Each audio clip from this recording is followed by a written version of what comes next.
Olha, os acontecimentos vão surpreendendo a gente. O que aconteceu no Rio de Janeiro? Uma loucura, hein, Kleber Rodrigues? O que aconteceu, fomos surpreendidos com todo esse assunto. O Kleber vem aqui conversar com a gente sobre o homem que foi baleado durante o sequestro de um ônibus no Rio de Janeiro. Agora, ele deve passar por cirurgia cardíaca para retirada da bala, que ainda está alojada no tórax. O estado de saúde dele é grave. Essa é a informação que a gente tem, não é, Kleber? Bom dia. É exatamente isso, Elisa. Muito bom dia para você, para quem acompanha a gente. A cidade continua surpreendendo, infelizmente, negativamente com esses pontos relacionados à segurança pública. A gente sai para trabalhar, trazendo notícias pesadas, chega em casa e passa a acompanhar também um caso gravíssimo como esse sequestro ontem na rodoviária Novo Rio, a maior rodoviária, a segunda maior rodoviária da América do Sul. O Bruno Lima da Costa, de 34 anos, continua internado aqui no Instituto Nacional de Cardiologia. Ele foi transferido ontem à noite aqui para essa unidade, que é referência em cardiologia e é vinculada ao Ministério da Saúde. O relato mais recente, na nota mais recente vinculada ao estado de saúde dele, foi trazido há pouco pela diretora aqui do Instituto Nacional de Cardiologia, a médica Aurora Issa. Ela disse que o estado do Bruno é crítico, porém estável. Ainda é necessária uma cirurgia, ele teve um tiro, pelo menos 2 disparos foram efetuados contra o Bruno, segundo a médica. Esses disparos atingiram o intestino, o baço e o tórax, regiões muito sensíveis do corpo com órgãos importantes. Esse projeto, segundo a médica, está alojado na região do tórax. Seria uma cirurgia bem complexa, mas os médicos estão reunidos, vendo um procedimento alternativo a esse em função do estado crítico. A gente lembra, é crítico, porém estável, por isso que toda a oração, nesse momento é super importante. Quem é o Bruno que foi baleado? É um trabalhador da Petrobras em formação. O Bruno tem 34 anos, estava na rodoviária Novo Rio, retornando para Juiz de Fora, onde vive. Ele passou para um concurso, foi eleito ali o primeiro concursado, passou em primeiro lugar para o concurso da Petrobras para exercer o cargo de operador de lastro da Petrobras. Classificou em primeiro lugar entre os cotistas negros e estava em fase de formação, ou seja, ele vinha aqui para a capital fluminense para fazer essa formação e em breve começar a trabalhar como operador de lastro da Petrobras. Entretanto, ontem foi confundido com o policial e baleado por esse sequestrador.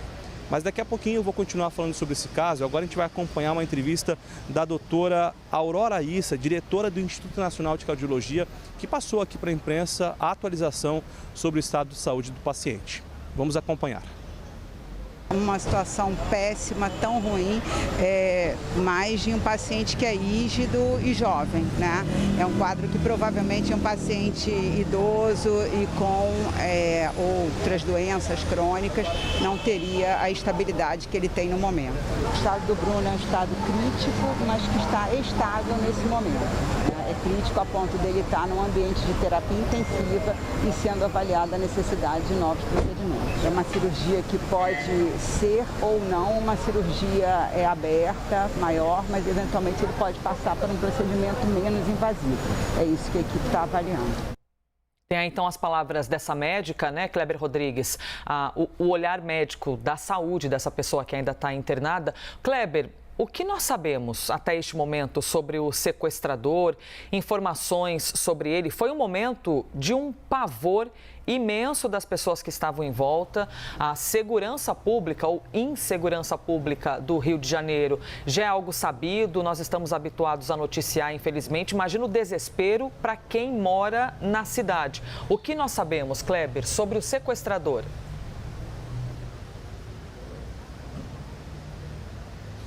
Pois é, Elisa, ontem os repórteres da CNN, o Rodrigo e também a Raquel, acompanharam em loco essa movimentação na rodoviária.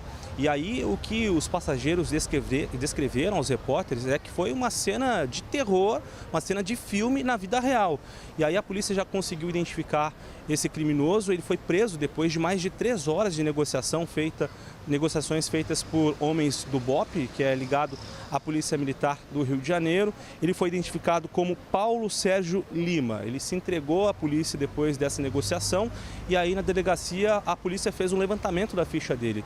Ele já tem pelo menos 2 passagens pelo artigo 157, o roubo à mão armada. E aí, nesse depoimento, a 4ª DP, que é a delegacia que está investigando esse caso, o criminoso disse que faz parte de uma facção que brigou com traficantes na Rocinha e que pretendia fugir para Juiz de Fora, em Minas Gerais, justamente o ônibus que seguiria da rodoviária Novo Rio para Juiz de Fora, na zona da Mata Mineira. E aí o que aconteceu, segundo o delegado Mário Andrade? Ele afirmou que esse criminoso, ele foi para o coletivo, estava armado, o coletivo começou a sair da plataforma, entretanto teve uma pane elétrica, precisou retornar para a plataforma e aí o criminoso, Paulo Sérgio, achou que ele seria preso, que ele estava retornando para a plataforma, o coletivo, e que seria preso por policiais. O Bruno, coincidentemente, depois que o ônibus parou, começou a subir no coletivo. Ele achou que o Bruno fosse um policial à paisana, fez uma menção de entregar a arma, acabou atirando. Esse tiro atingiu o Bruno, uma outra pessoa também que foi ferida por estilhaços. Essa outra pessoa foi atendida no próprio terminal rodoviário, mas passa bem. Apesar desses 2 feridos, o Bruno em estado gravíssimo aqui no hospital, os 16 passageiros foram socorridos ali, salvos, bem, claro, muito traumatizados ainda com a cena que presenciaram, mas estão bem de acordo com a polícia. Eu volto contigo, Elisa. Muito obrigada, Kleber Rodrigues.